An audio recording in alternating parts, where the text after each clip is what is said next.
This is the first time naman nagka-work kami after BBB, pero it's been a while. First time in a long time. Ito yung first.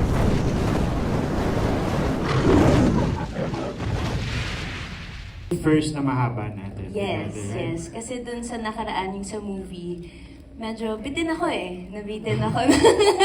Nakadalawang araw lang ako doon. Hindi, meron na tayong una. Na saan ka na kailangan kita.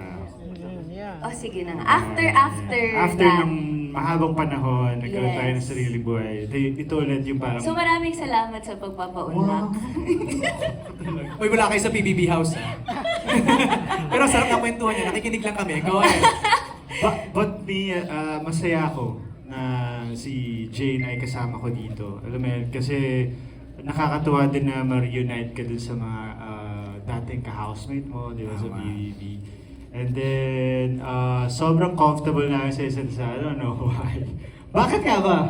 Eh kasi, marami nang pinagdaanan. Parang si Lara Jean at si Saya. Teo, marami na silang So, pinagdaanan. parang masasabi ko, perfect din yung character natin. Oo. No? Yeah.